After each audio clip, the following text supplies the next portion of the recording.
नमस्कार दोस्तों, always top के इस YouTube प्लेटफॉर्म पे एक बार फिर से आपका बहुत बहुत स्वागत है। दोस्तों, पिछली क्लास के अंदर हमने राजस्थान हिस्ट्री के तहत राजपूत युग को शुरू किया था। राजपूत युग के बारे में 2 मिनट के अंदर आपको एक क्विक रिवीजन करवा देता हूं, जिससे आपको चीज़ें रिकॉल करने में आसानी होगी और जो आज का हम टॉपिक स्टार्ट करेंगे वो भी आप आसानी से आगे समझ पाओगे। सबसे पहले हमने देखा था कि राजपूतों की उत्पत्ति के बारे में कुछ इतिहासकारों ने अलग अलग मत दिए थे, जिसके अंदर हमने देखा था विदेशी जातियों के बारे में किन इतिहासकारों ने कहा था। वो थे बेस्ट, क्या थे, BEST, बी से भंडारकर, ई से ईश्वरी प्रसाद, एस से स्मिथ और टी से Colonel James Tod. Colonel James Tod पहले इतिहासकार थे जिन्होंने क्या किया था, इसका ये प्रतिपादन किया था कि ये लोग क्या थे, विदेशी थे। उसके बाद देखा था अपने क्षत्रियों से उत्पत्ति के बारे में। क्षत्रियों से उत्पत्ति के बारे में आपने देखा था गोद की चिंता, गो से गौरीशंकर ओझा, द से दशरथ शर्मा, गोद की से कानून गो और चिंता से चिंतामणि वैद्य। ठीक है। उसके बाद देखा था अपने ब्राह्मणों से उत्पत्ति के बारे में। ब्राह्मणों से उत्पत्ति के बारे में आपने देखा था भंडारकर शर्मा। भंडारकर पहले इतिहासकार थे जिन्होंने इनको ब्राह्मणों से इनकी उत्पत्ति बताई थी। उसके बाद देखा था अपने शर्मा जो कि थे दशरथ शर्मा ने क्या बताया था कि ये लोग जो चौहान थे वो वत्स गोत्रीय ब्राह्मण थे। उसके बाद लास्ट देखे थे अपने गोपीनाथ शर्मा, ठीक है, जिन्होंने गुहिलों को क्या बताया था, ब्राह्मणों की संतानें बताया था। उसके बाद हमने देखा था अग्निकुंडीय सिद्धांत, जिसका प्रतिपादन किसने किया था, चंद्रवरदाई, जो किसके दरबारी थे, पृथ्वीराज चौहान तृतीय के। उन्होंने क्या बताया था कि महर्षि वशिष्ठ ने आबू पर्वत पर एक यज्ञ किया था। यज्ञ से 4 जातियां उत्पन्न हुई थी।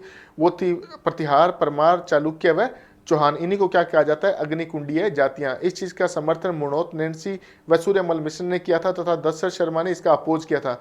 अपोज क्यों किया था, उसने 2 मत दिए थे। पहला ये मत था कि ये जो बात है अग्निकुंडीय सिद्धांत की बात है, ये मूल पृथ्वीराज रासों में थी ही नहीं।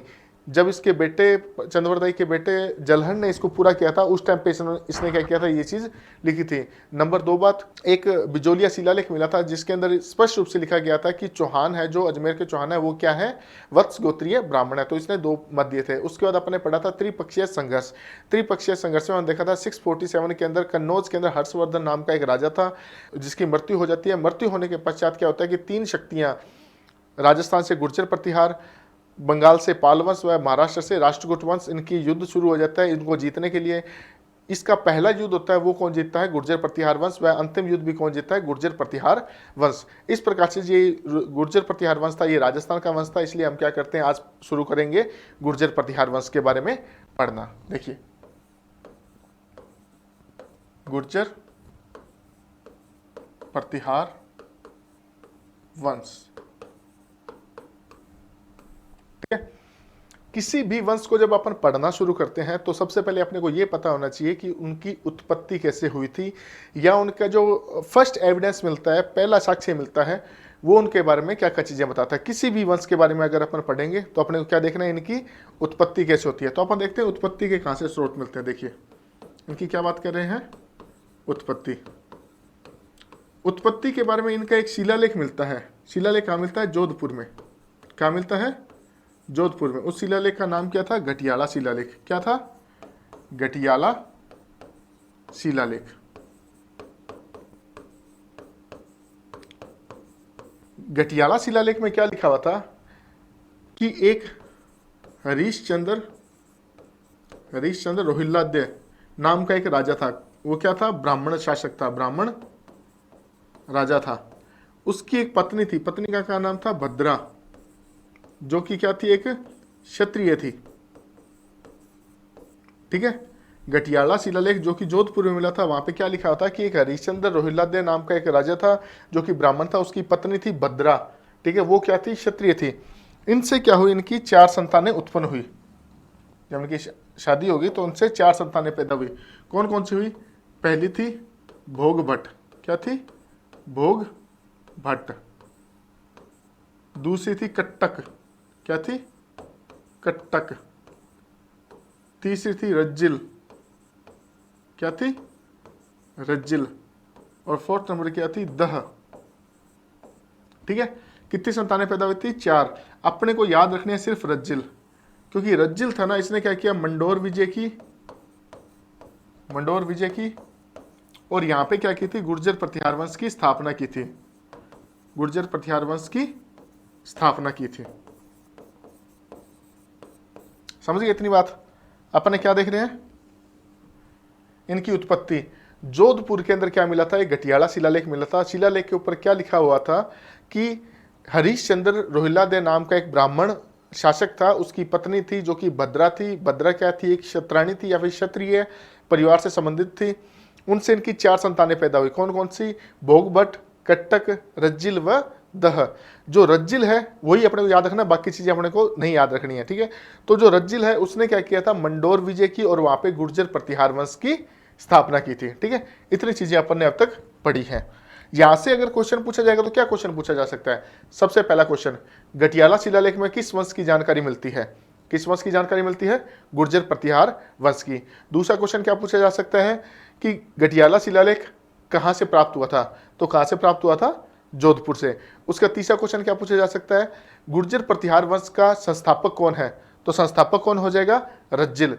उसके बाद पूछा जा सकता है गुर्जर प्रतिहार वंश का आदि पुरुष कौन है, तो आदि पुरुष वो होता है जिसके बारे में सबसे पहला एविडेंस मिलता है किसी भी वंश का, तो वो किसका एविडेंस मिल रहा है, हरिश्चंद्र का। तो हरिश्चंद्र क्या हो जाएगा, इनका आदि पुरुष। 4 क्वेश्चन अपने यहाँ पे क्लियर हो रहे हैं। अब देखते हैं अपन नेक्स्ट।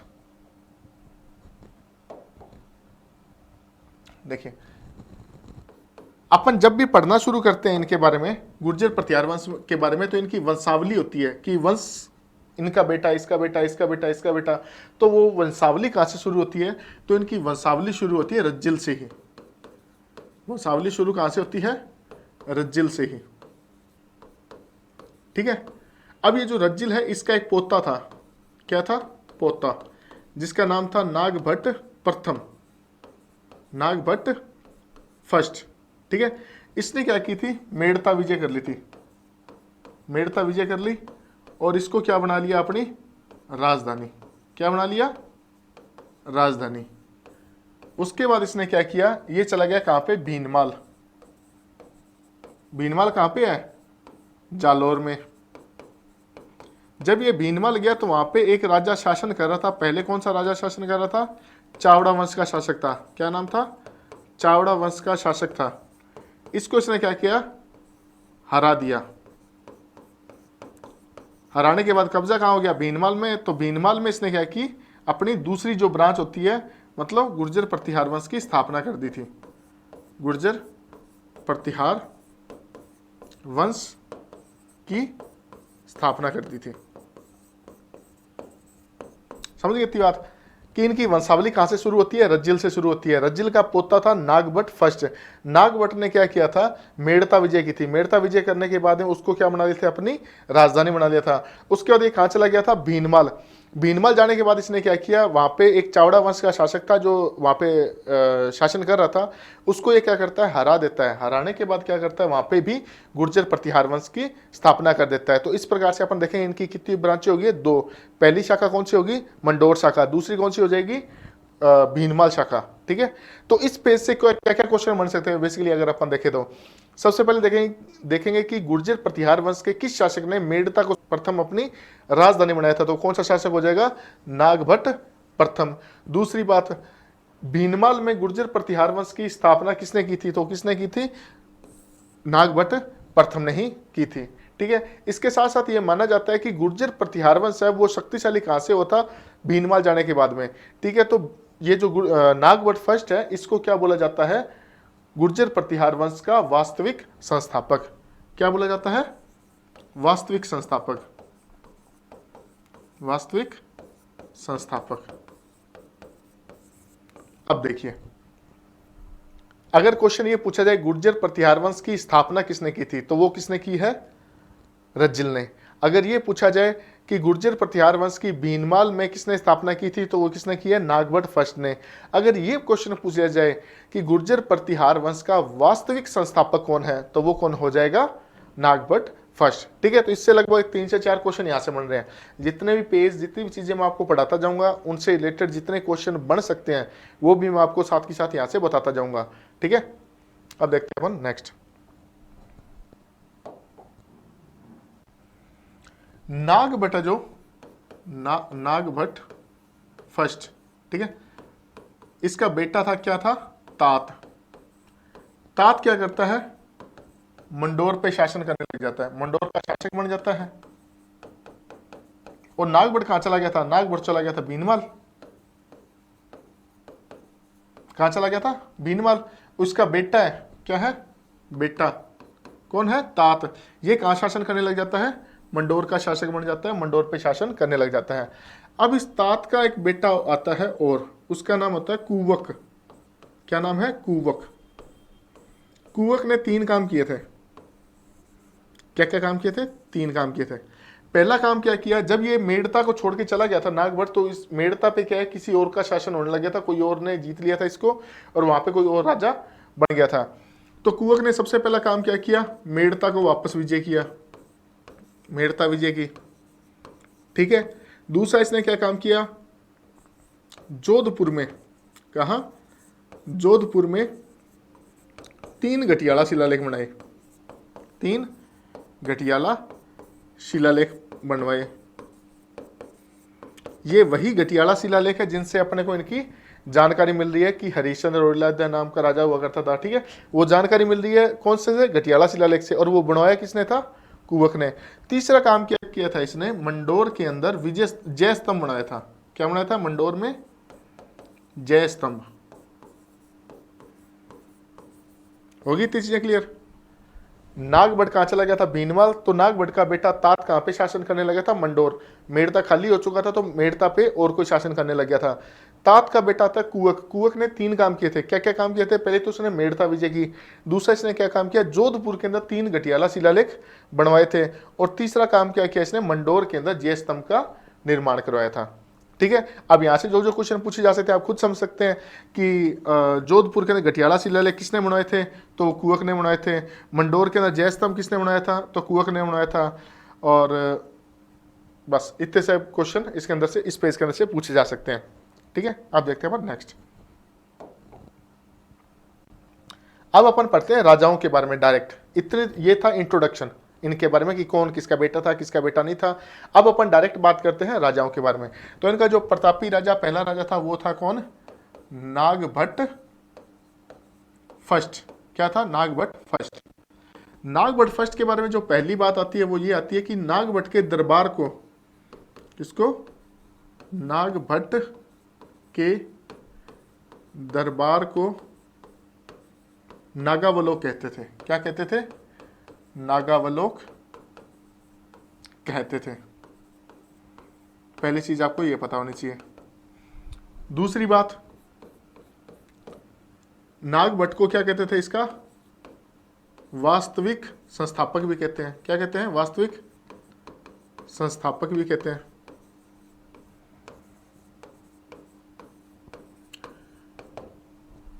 तीसरी बात क्या है, इसने क्या किया था, एक यज्ञ करवाया था।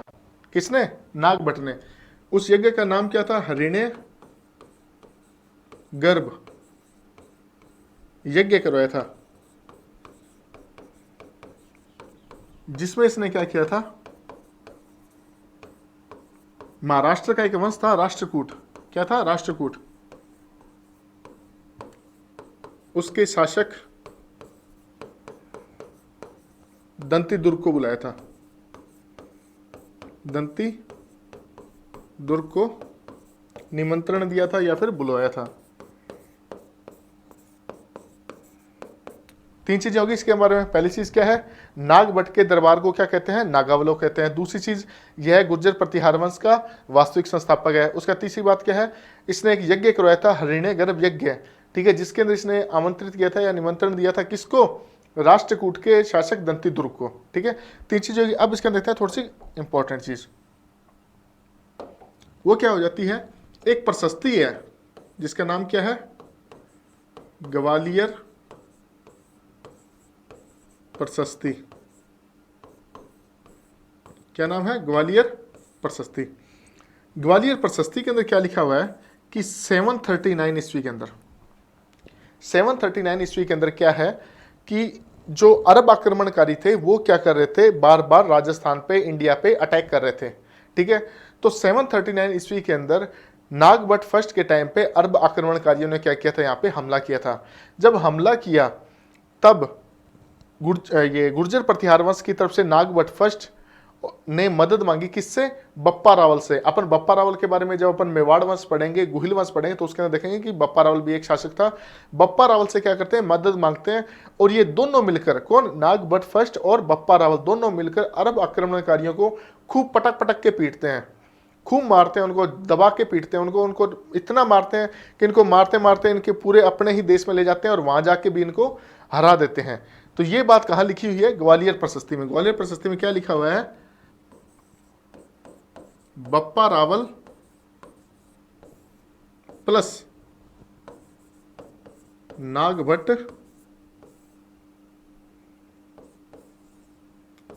प्रथम ने, नागभट्ट प्रथम ने क्या किया था?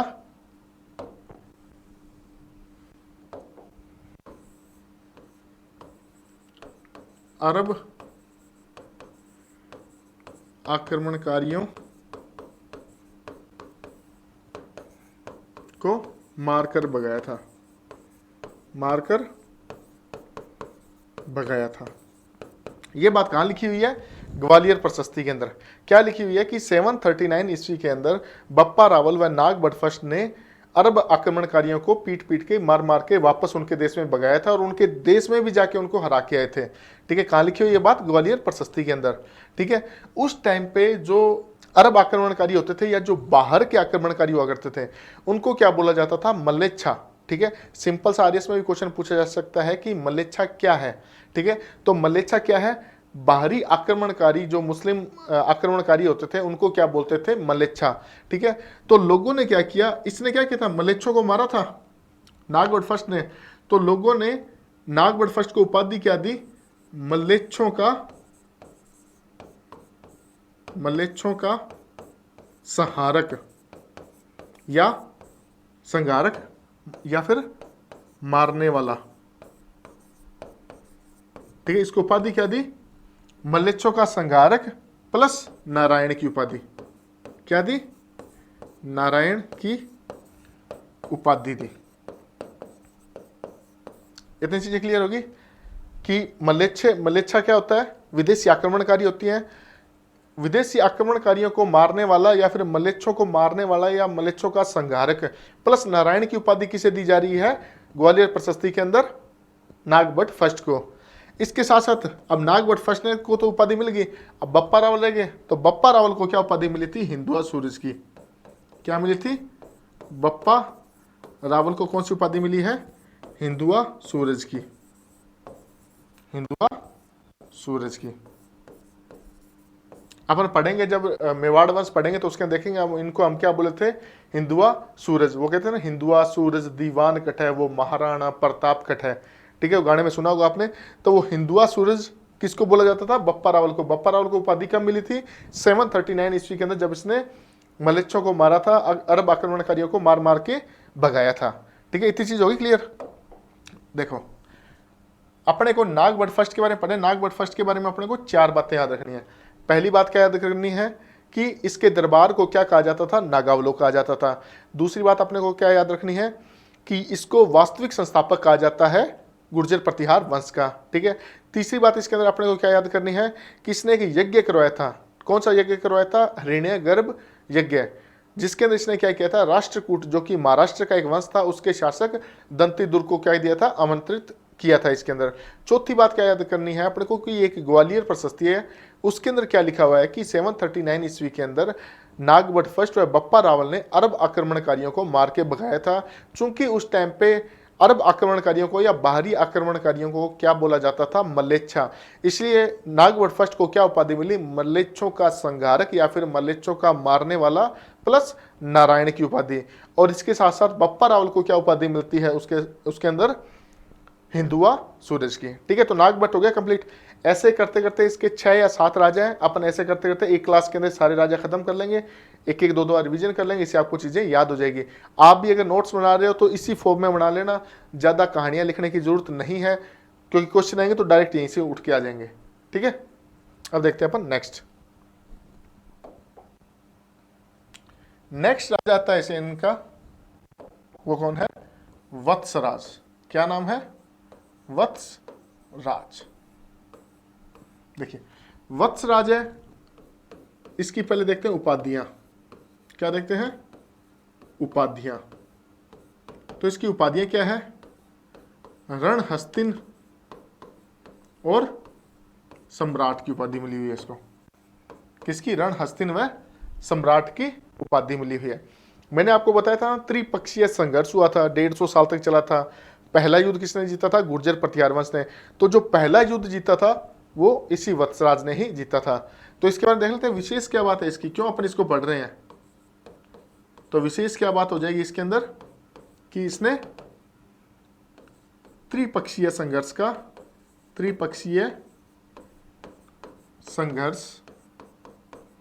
का पहला युद्ध जीता था, पहला युद्ध जीता था। अब युद्ध जीता तो किसी ने किसी को हराया भी तो होगा। तो इसने किसको हराया था, अब याद कर लेना, इंद्रायुध और धर्मपाल। इंद्रायुध व धर्मपाल को इसने क्या किया था, हराया था। ठीक है, इंद्रायुध कहां का है, कन्नौज का,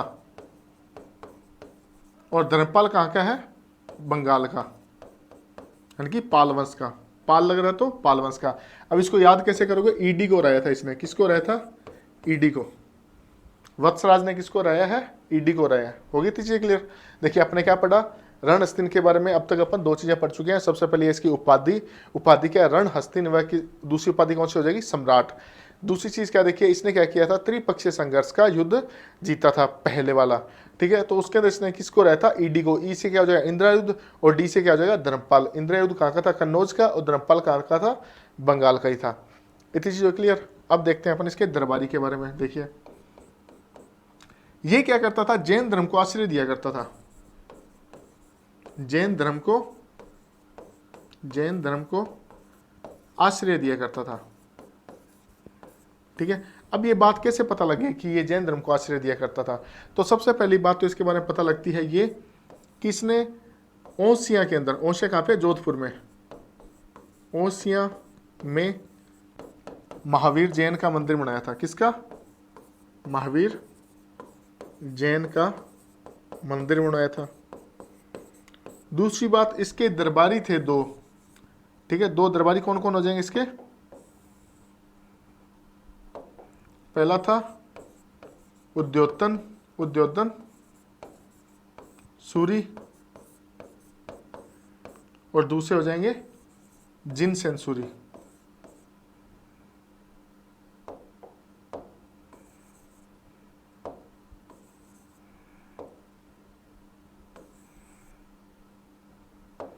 दूसरे कौन से हो जाएंगे, जिनसेन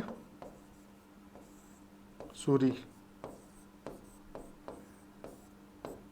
ठीक है, 2 दरबारी हैं इसके, कौन कौन है, उद्योतन सूरी व जिनसेन सूरी। उद्योतन सूरी ने एक पुस्तक लिखी थी, उसको बोलते हैं कुवलयमाला।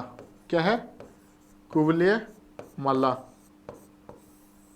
और जिनसेन सूरी ने पुस्तक लिखी थी, उसका नाम है हरिवंश पुराण। क्या है, हरिवंश पुराण। तो अपने को मोटा मोटी इतनी चीजें इसके अंदर देखनी थी वत्सराज के अंदर। ठीक है, पहले अपन ने पढ़ लिया था नागभट्ट फर्स्ट को, अब अपन देख रहे हैं वत्सराज के बारे में। तो देखिए वत्सराज के बारे में सबसे पहले अपन क्या देखते हैं कि वत्सराज की उपाधि कौन सी है, रणहस्तिन व सम्राट की उपाधि है। उसके बाद अपन ने देखा कि इसकी विशेष बात क्या थी, तो इसने त्रिपक्षीय संघर्ष का पहला युद्ध जीता था, जिसके अंदर इसने किसको हराया था, ईडी को हराया था। उसके बाद देखा कि ये जैन धर्म को आश्रय दिया करता था। अब ये बात कैसे पता लगी कि जैन धर्म को आश्रय दिया करता था, तो इसने क्या किया था, ओसिया जोधपुर के अंदर एक महावीर जैन का मंदिर बनवाया था।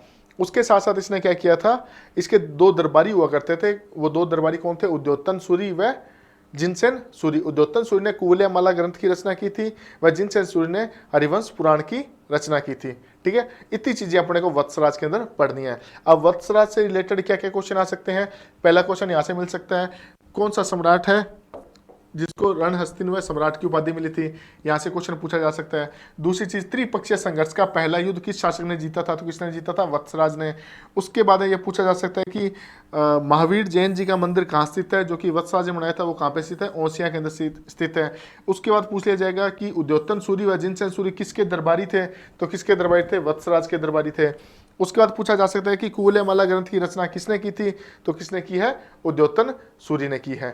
ठीक है, इतनी चीज क्लियर। अब देखते हैं अपन नेक्स्ट राजा के बारे में। नेक्स्ट राजा आता है अपना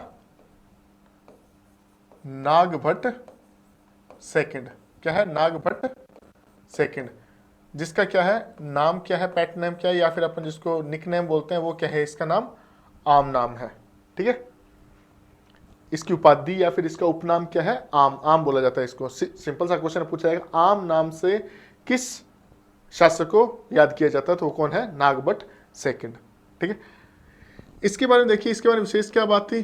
पहली बात, इसने जो त्रिपक्षीय संघर्ष हुआ था उसका जो अंतिम युद्ध था 150 साल बाद में, वो किसने जीता है?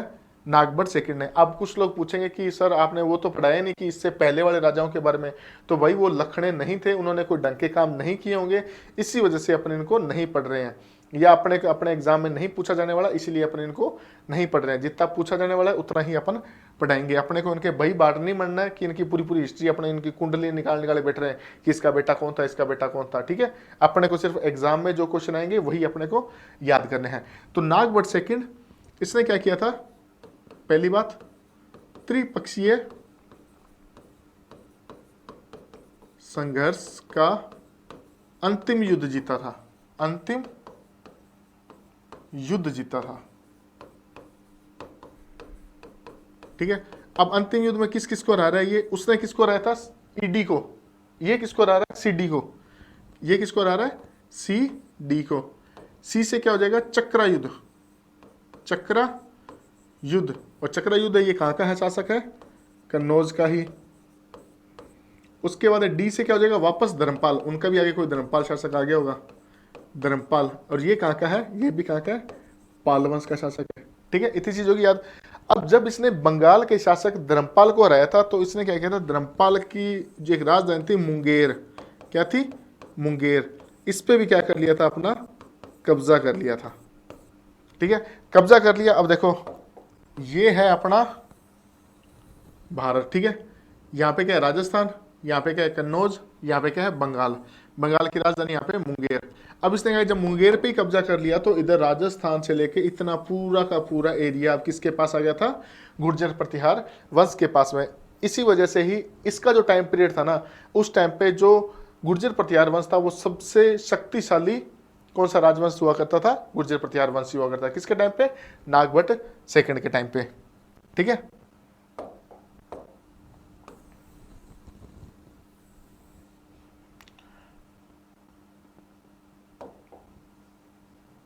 रामपाल को हरा दिया। उसके बाद क्या एक शासक आता है गोविंद थर्ड। अपन जब आगे पढ़ेंगे तब अपन गोविंद थर्ड के बारे में पढ़ेंगे। गोविंद थर्ड इसको नागभट्ट सेकंड को क्या कर देता है? नागभट्ट सेकंड को हरा देता है। ठीक है, और उसके बाद में जो ये अपना नागभट्ट सेकंड है, नागभट्ट सेकंड है, ये क्या करता है? गंगा में जल समाधि ले लेता है। गंगा में जल समाधि ले लेता है। समाधि ले लेता है। ठीक है, गोविंद थर्ड क्या करता है? नागभट्ट सेकंड को हरा देता है। हराने के बाद क्या होता है? नागभट्ट क्या करता है? अपने लास्ट टाइम पे क्या करता है? गंगा में जल समाधि ले लेता है। इतनी अपने इनके बारे में पढ़ना है। किसके बारे में? नागभट्ट सेकंड के बारे में। देखिए, नागभट्ट सेकंड के बारे में सबसे पहली चीज क्या पूछी है कि आम इसको बोला जाता है। त्रिपक्षीय संघर्ष का अंतिम युद्ध जीता था। अंतिम युद्ध के अंदर इसने किसको हराया था? सीडी को। सी से चक्रा युद्ध, डी से धर्मपाल हो जाएगा। उसके बाद गोविंद थर्ड नाम का शासक है, वो क्या करता है? नागभट्ट सेकंड को हरा देता है। और उसके पश्चात नागभट्ट क्या करता है? सेकंड क्या करता है? गंगा में जल समाधि ले लेता है। अब क्या हो रहा है? इसकी तारीफें हो रही है कुछ। किसकी? नागभट्ट सेकंड की। तो नागभट्ट सेकंड की तारीफें कहाँ कहाँ हो रही है? सबसे पहला तारीफ अपन लिख लेते हैं यहाँ पे ताकि आपको याद रह जाए। देखो, तारीफ कहाँ कहाँ हो रही है? सबसे पहला एक बाकुला अभिलेख मिलता है। कौन सा? बाकुला अभिलेख।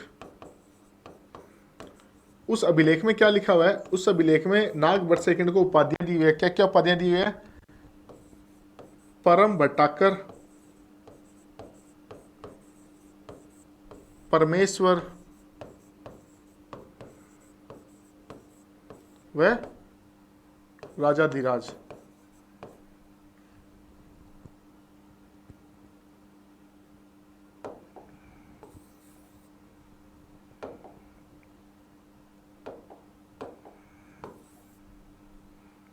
तीसरी क्या दिया है, महाराजा धीराज। ठीक है। बाकुला अभिलेख के अंदर 3 उपाधियां दी हुई है, कौन कौन सी, परम बटाकर, परमेश्वर व महाराजा धीराज। अकेली कभी नहीं पूछेगा, सिंपल सा पूछा जाएगा। बाकुला अभिलेख के अंदर परम बटाकर, परमेश्वर व महाराजा धीराज किसको दी गई है, तो किसको दी गई है, नागभट्ट सेकंड को। या पूछ लिया जाएगा कि बाकुला अभिलेख के अंदर क्या उपाधि दी हुई है, तो ये परम बटाकर, परमेश्वर व महाराजा धीराज दी गई है। ये आपको चीजें याद करनी है। ठीक है। अब दूसरी तारीफ कहाँ हो रही है, दूसरी तारीफ हो रही है इसकी ग्वालियर प्रशस्ति में। किसमें, ग्वालियर प्रशस्ति के अंदर ही। ये वही ग्वालियर प्रशस्ति है जिसके अंदर क्या लिखा था कि 739 के अंदर बप्पा रावल व नागभट्ट फर्स्ट ने क्या किया था, मल्लेच्छों को मार मार के भगाया था। ग्वालियर प्रशस्ति में इसको क्या बोला गया, ग्वालियर प्रशस्ति में इसको बोला गया है कि जो नागभट्ट फर्स्ट है वो क्या है, मत्स्य, तुरस्क, किरात वह वत्स का विजेता था, वह वत्स का विजेता था। क्या क्या बोलता है बात, ये तारीफ कहां कहां हो रही है, ए पहली हो रही है बाकुला अभिलेख के अंदर, जिसमें क्या बोला गया इसको, परम बटाकर, परमेश्वर व महाराजा धीराज बोला गया है। दूसरी बात ग्वालियर प्रशस्ति, तो ग्वालियर प्रशस्ति में क्या बोला गया है, मत्स्य, तुरस्क, किरात व वत्स का विजेता कहा गया है। इतनी चीजें अपने को इसके अंदर नागभट्ट सेकंड के बारे में पढ़ दी है। अब अपन देख लेते हैं इसके अंदर क्वेश्चन क्या क्या पूछेंगे। सबसे पहला क्वेश्चन क्या पूछा जा सकता है कि इसका निकनेम क्या है, तो वह आम नाम है। उसके बाद में त्रिपक्षीय संघर्ष का अंतिम युद्ध किसने जीता है, तो किसने जीता है, नागभट्ट सेकंड ने जीता है। उसके बाद पूछा जाएगा कि नागभट्ट सेकंड ने या नागभट्ट सेकंड को किस राजा ने हराया था, तो किसने हराया था, गोविंद थर्ड ने। उसके बाद गंगा में जल समाधि लेने वाला कौन सा शासक है, तो वो कौन सा हो जाएगा, नागभट्ट सेकंड हो जाएगा। उसके बाद बाकुला अभिलेख में परम बटाकर, परमेश्वर और महाराजा धीराज की उपाधि किसको दी गई है, तो किसको दी गई है, नागभट्ट सेकंड को। उसके बाद पूछा है ग्वालियर प्रशस्ति के अंदर मत्स्य, तुरस्क, किरात व वत्स का विजेता किसे कहा गया, तो वो कौन सा हो जाएगा, नागभट्ट सेकंड। ठीक है, इतने क्वेश्चन बन सकते हैं। अब देखते हैं अपन नेक्स्ट। देखिए नेक्स्ट है अपना मिहिर भोज, मिहिर भोज या फिर भोज प्रथम, या फिर भोज प्रथम।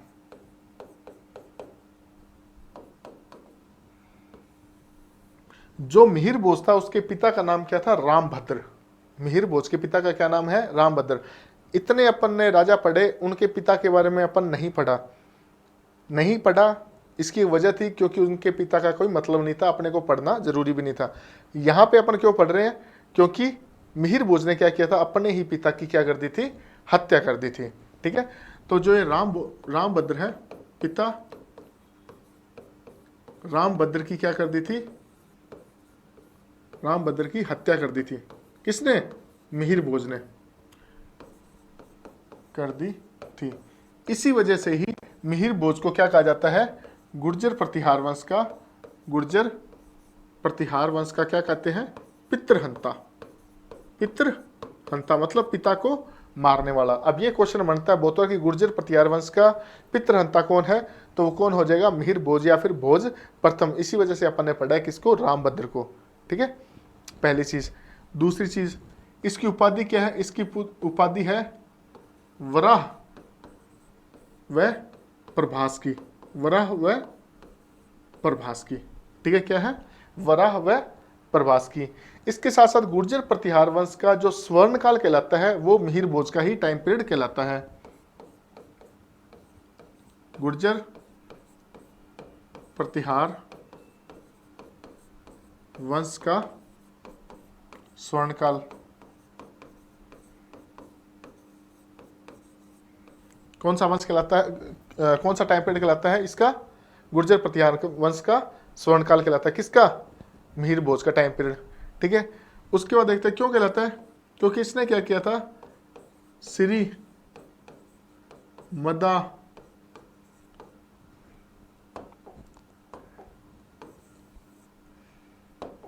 इसने क्या किया था, श्री मदादिवराह, श्री मदादिवराह चांदी की द्रंभ या चांदी के सिक्के चलवाए थे, चांदी के सिक्के या फिर मुद्रा चलवाई थी। ठीक है, किसने? मिहिर भोज ने। अपन अब तक 4 बातें पढ़ चुके हैं, एक लास्ट बात और देख लेते हैं, उसके बाद उनका रिवीजन कर लेंगे।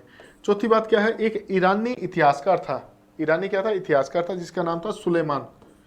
क्या नाम था? सुलेमान। जब ये सुलेमान मिहिर भोज के टाइम पीरियड में आया तो उसने देखा कि यार मिहिर भोज की सेना बहुत तगड़ी है, ये बहुत अच्छे अच्छे काम भी करवा रहा है, सब कुछ सही है। लेकिन सुलेमान को लगा कि यार जो ये मिहिर भोज है वो क्या कर रहा है, वो मुसलमानों को यहाँ पे पनपने नहीं दे रहा है। ठीक है, तो मुसलमानों का एक हिसाब से क्या है, ये विरोधी है। इस वजह से सुलेमान ने, जो क्या था, अरबी इतिहासकार था, उसने क्या बोला, इसको मिहिर भोज को बरुआ की उपाधि दी। किसकी? बरुआ की उपाधि दी। और बरुआ का क्या मतलब होता है? इस्लाम का दुश्मन। क्या होता है? इस्लाम का दुश्मन। अपन इसके बारे में बात करिए 5 टोटल। पहली बात, किसने क्या किया था? अपने पिता रामभद्र की हत्या कर दी थी, इसी वजह से ये क्या कहलाता है? गुर्जर प्रतिहार वंश का पितृहंता कहलाता है। दूसरी चीज अपन ने क्या देखी? इसकी उपाधियां। इसकी उपाधियां कौन कौन सी है? प्रभास व वराह की उपाधि। तीसरी बात देखी, गुर्जर प्रतिहार वंश का इसका टाइम पीरियड क्या कहलाता है? स्वर्णकाल कहलाता है। चौथी बात अपन ने क्या देखी कि इसने क्या किया था?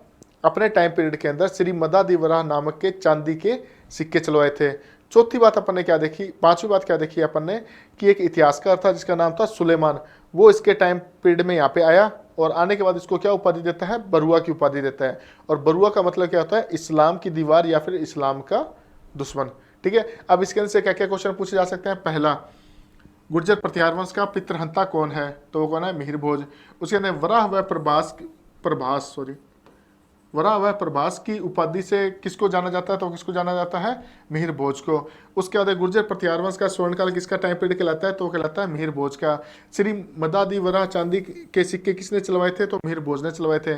उसके बाद सुलेमान नामक अरबी इतिहासकार किसके टाइम पीरियड में राजस्थान में आया था? किसके टाइम पीरियड में आया था? मिहिर भोज के टाइम पीरियड में। उसके बाद बरुआ की उपाधि उसने किसको दी थी? तो किसको दी थी? मिहिर भोज को दी थी। और बरुआ का मतलब क्या होता है? इस्लाम की दीवार। मैं आपको ट्राई ये कर रहा हूं कि कोई भी कचरा पट्टी वाली चीजें ना कर रहा हूं, लाइन टू लाइन जो जो क्वेश्चन बन सकते हैं वही चीजें आपको करवाऊं। ठीक है, अब देखते हैं अपन नेक्स्ट राजा है अपना महेंद्र पाल। क्या नाम है? महेंद्र पाल। अगर आपका कोई भी दोस्त अगर आपका महेंद्र नाम का व्यक्ति है तो आप याद कर लेना आज के बाद में कि वो महेंद्र क्या बेचता था? चूर्ण। क्या बेचता है? चूर्ण बेचता है। अब चूर्ण क्यों बेचता है वो मैं आपको 1 मिनट बाद बताऊंगा।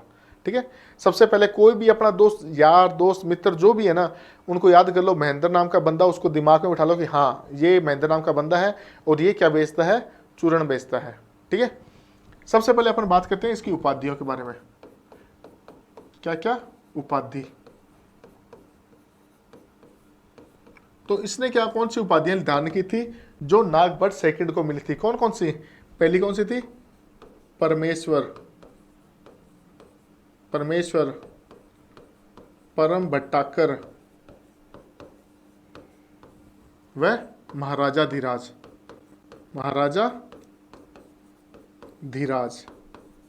पहले तो इसने उपाधियां ली थी ये। दूसरी और उपाधियां भी ली थी इसने। वो उपाधियां कौन सी थी? चूरन। क्या? चू, रे और न। ठीक है, चू से क्या हो जाएगा? चूड़ामणि। क्या हो जाएगा? चूड़ामणि। रे से क्या हो जाएगा? रघुकुल तिलक।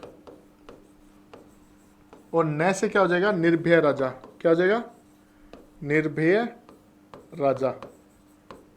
ठीक है, परमेश्वर, परम भट्टाकर, महाराजा धीराज, ये आपको सिंपल याद हो जाएगा क्योंकि पहले भी अपन इसको पढ़ चुके हैं।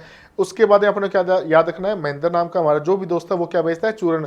चू से क्या हो जाएगा? चूड़ामणि। रै से क्या हो जाएगा? रघुकुल तिलक। और न से क्या हो जाएगा? निर्भय राजा। इसके बारे में इतना पढ़ना था, लेकिन इसका एक दरबारी है। दरबारी कौन है? मराठा ब्राह्मण। दरबारी है मराठा ब्राह्मण, जिसका नाम क्या है? राजशेखर। क्या नाम है? शेखर। अब इस राजशेखर ने क्या है, 8 पुस्तकें लिखी थी और वो 8 के 8 इंपॉर्टेंट है। बहुत बार क्वेश्चन पूछा जाता है कि राजशेखर द्वारा कौन सी किताब लिखित नहीं है या फिर कौन सी लिखित है, तो अपने को 8 की 8 रट लेनी है। रटने के बाद अपने को चीजें याद रह जाएगी, कोई कंफ्यूजन नहीं होगा। देखिए उसकी 8 पुस्तकें कौन सी है, काव्य मीमांसा, दूसरी है कर्पूर मंजरी,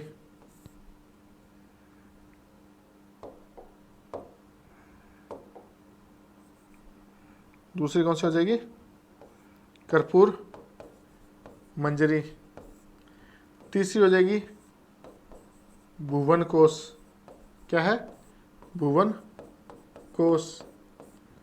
चौथी हो जाएगी प्रबंध कोश, प्रबंध कोश।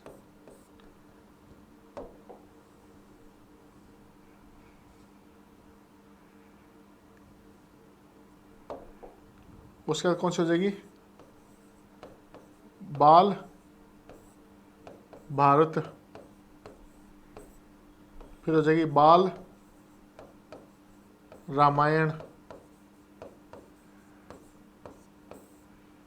उसके बाद हो जाएगी विद्वशाल मंजिका, विद्वशाल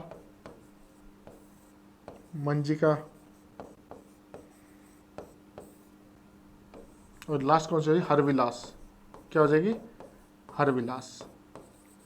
ये 8 की 8 पुस्तकें आपको याद रखनी ही रखनी है, क्योंकि ये थोड़ा इंपॉर्टेंट है, इसलिए मैं आपको बोल रहा हूँ। सबसे ज़्यादा तो अपने को याद रखनी है, ये भी इंपॉर्टेंट है,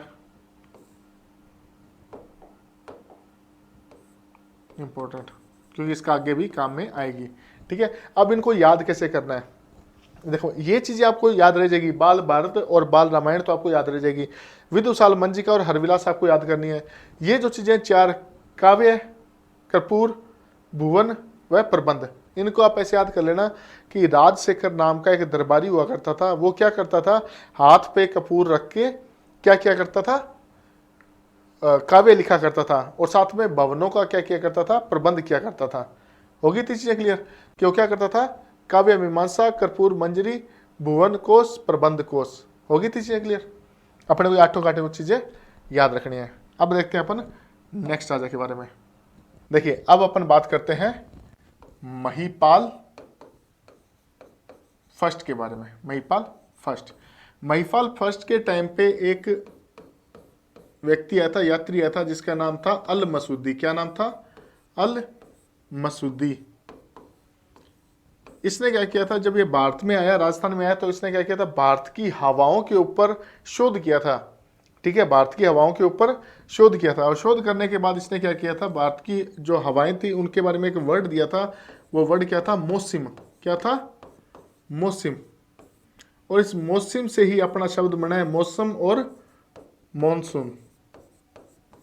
ठीक है, इतनी ही चीज इसके अंदर देखनी है कि मौसम नाम का शब्द किसने दिया था, तो अल मसूदी ने दिया था। वो किसके टाइम पीरियड में आया था, महिपाल फर्स्ट के टाइम पे आया था, और इसी से क्या बनाया हमने, मॉनसून। और इसने क्या किया था, अपनी हवाओं पे रिसर्च किया था। जो अपनी हवाएं चलती है राजस्थान भारत के अंदर, उसके ऊपर इसने क्या किया था, रिसर्च किया था। इसके अंदर सिर्फ एक ही क्वेश्चन पूछा जा सकता है, वो ये है कि अल मसूदी किसके टाइम पीरियड के अंदर राजस्थान या भारत में आया था, तो किस टाइम पीरियड में आया था, महिपाल फर्स्ट के टाइम पीरियड के अंदर। ठीक है, अब देखते हैं अपन नेक्स्ट क्या है, राजपाल। क्या है, राजपाल। और ये राजपाल फिल्मों के राजपाल यादव जैसा ही निकला। इसने क्या किया, इसके टाइम पीरियड के अंदर गजनवी ने आक्रमण कर दिया। किसने, गजनवी ने आक्रमण कहाँ किया, कन्नौज पर। जब कन्नौज पर आक्रमण किया तो ये राजपाल क्या है, भाग गया। ठीक है, अब भाग गया तो इससे क्या हो गया, वहां के जो राजा थे, जो मतलब कि इसके भाई चाचा ताया के लड़के थे, वो नाराज हो गए। वो कौन कौन से थे, धंगदेव व विद्याधर। ये नाराज हो गए कि यार तुम भागा क्यों यहां से, लड़ इतने तुम्हारे, इतना अपना शौर्य रूप से अपने राजा महाराजा उनके बारे में अपना पढ़ा जाता है, गाथाएं गाई जाती है, और तू उन वंश को क्या लजा दिया, और तू वहां से क्या हो गया, भाग गया। इस वजह से क्या किया, धंगदेव विद्याधर ने राजपाल की क्या कर दी, हत्या कर दी, राजपाल की हत्या कर दी। इसके अंदर सभी बस अपने को इतना ही पढ़ना है कि राजपाल के टाइम पे क्या होता है, गजनवी ने कन्नौज पे आक्रमण किया, आक्रमण करने के बाद ये भाग गया, भागने के बाद धंगदेव विद्याधर ने इसकी राजपाल की क्या कर दी थी, हत्या कर दी थी। इतनी चीजें अपने को किसके बारे में पढ़नी है, राजपाल के बारे में। अब नेक्स्ट राजा जो अंतिम राजा है, अंतिम राजा का नाम बहुत बढ़िया है, क्या नाम है, पाल। और यशपाल के टाइम प्रतिहार वंश का यश समाप्त हो गया था। क्यों, क्योंकि इस टाइम पे क्या किया था, गहड़ वालों ने, किसने, गहड़ वालों ने